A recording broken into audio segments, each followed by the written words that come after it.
Hello YouTube, it's your boy Nicky Poo. Today we're going to be working on a Whirlpool coin-op electric dryer. The problem with this is the push the start button is broken. It doesn't work. It's attached to the color temperature or the temperature buttons as well, so we're going to replace this whole switch assembly with a new one. Let's begin, shall we? The first thing you want to do is disconnect the power. This outlet is kind of funky, so I gotta hold it down with a wrench and then plug it. Always be mindful of where you put the plug so you can always retrieve it later. Now that power is off, we're going to remove these two screws and lift back the control panel. Alright, these screws are just a simple Phillips head.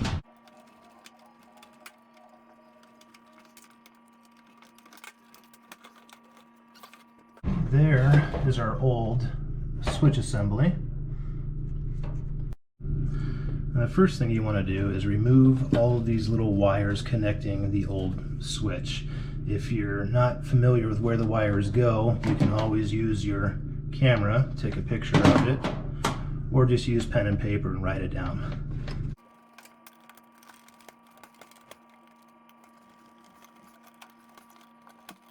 Alright.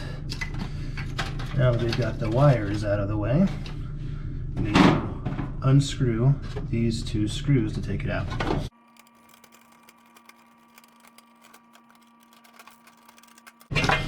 Alright, and there it is, the old switch assembly. You can see this button just does not want to press. It doesn't want to release. So let's get rid of that and replace it with a new one.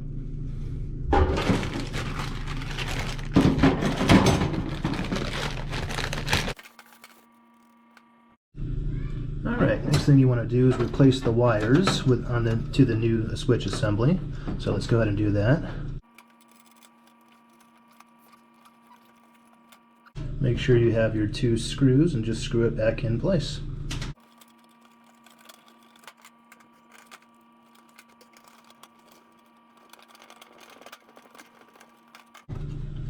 Check to make sure you're lined up correctly.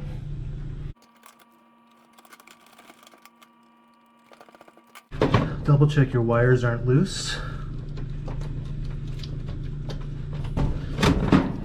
Check to make sure the buttons actually work.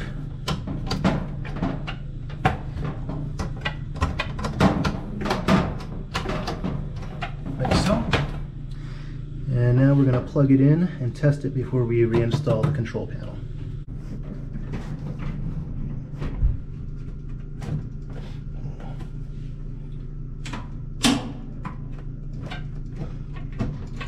Okay, so after installing the push button, it didn't want to start a cycle, so I know I've got full power going to the machine. I've already checked the door switch, it's fine. So more than likely it's the thermal fuse in the back there, so I've taken the exhaust hose off, and I just need to pull this out, get to the back, open it up. So let's see if we can do that and get it on video. This is what happens when your property manager says, replace this item, and you haven't looked at the rest of the machine. So you come in here blind and you replace the item or whatever's wrong with it, and there's something else wrong with it. Well, par for the course. Let's get to it. First thing we need to do is remove all of these little screws here around the panel.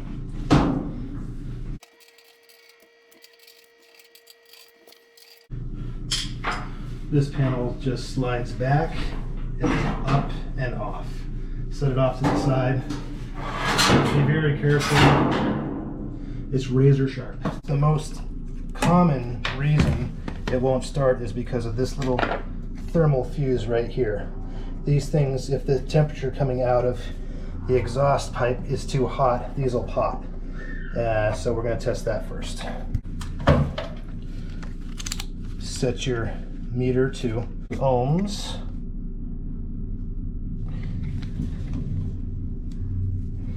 Take off one wire and then test.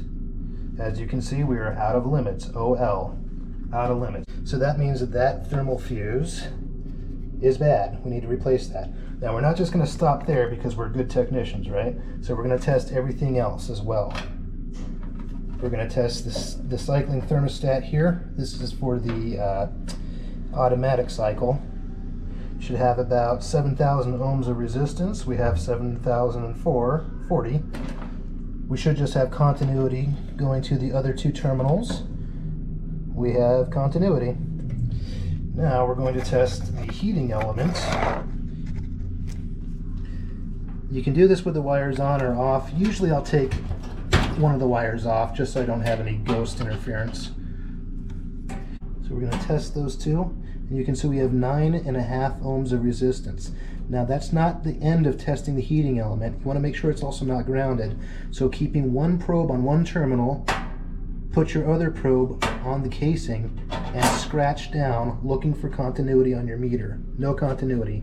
Go to the other terminal, scratch again, making sure there's no continuity that you see. There's no continuity. That means it's good. We'll test the heating element cycling thermostat. It should just have continuity. It does, 0.1. And then the last thing we're going to test is the termination thermostat. This is going to be hard to get on video.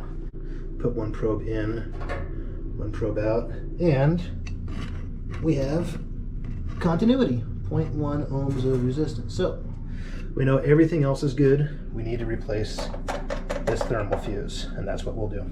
Make sure you put your wires back in the right location and they're snug, but just make sure all the other plugs are back on their wires. Alright, in order to replace the thermal fuse, you just simply need to unscrew this one little screw, pull it out, and put your new one in. Put your wires back on. This is alternating current. It doesn't matter which side you put them on, just put them on.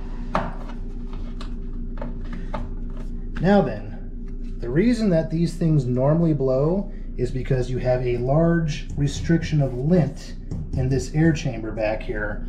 So air can't flow and heat can't flow out of here, which is why these things pop at 91 Celsius. So we're going to take this whole air chamber off, and in order to do that, we need to do a couple of things. We need to remove these two screws, pull out the lint screen, and then there's 4 screws holding it in place that we'll take out.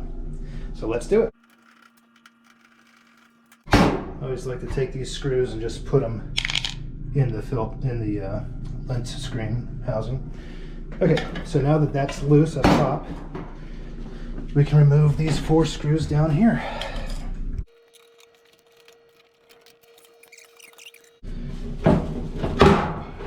Okay, we've cleared that. Then just slide it out and back.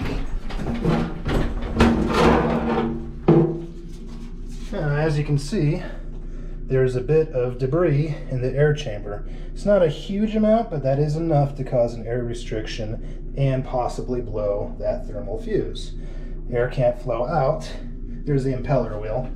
So we're just going to clean these up pretty well so air can flow better. Okay, so now that we've cleaned out the exhaust chamber thingy, the exit air vent, and the impeller, and just kind of gently wiped everything down, especially heating element. You don't want lint on that thing. We're going to reinstall the air chamber, put the back cover back on, and start it up. Fun, right?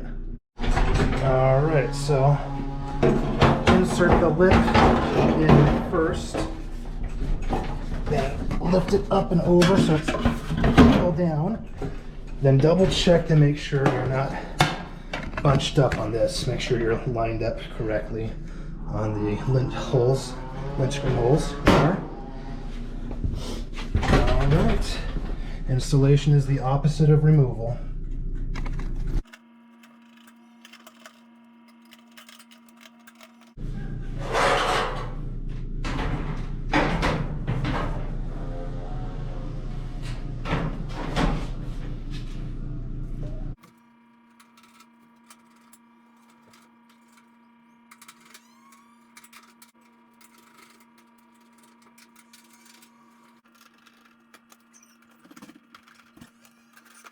Okay, now we'll just push it back in and reconnect it to the exhaust hose and start her up. Exhaust hose is connected. All right, now we've got power on. Let's see if we work. What do you know? She works. And stops when you open the door. You can't feel it, but there's actually heat coming out of here. All right, see the heating element come on there. So we are working. We are good to go. Dryer's done. Don't forget to reinstall your 2 screws. And just, you know, take a look around your workspace, make sure you didn't drop any tools, etc. Well, that was a lot of fun. Let's never do it again.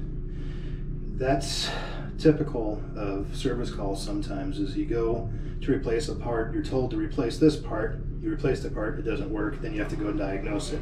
When you diagnose something, don't stop at the first bad thing you see, just keep on going. So thank you for bearing with me through this video. If you have any questions or comments, leave them below, and I'll see you on the next one.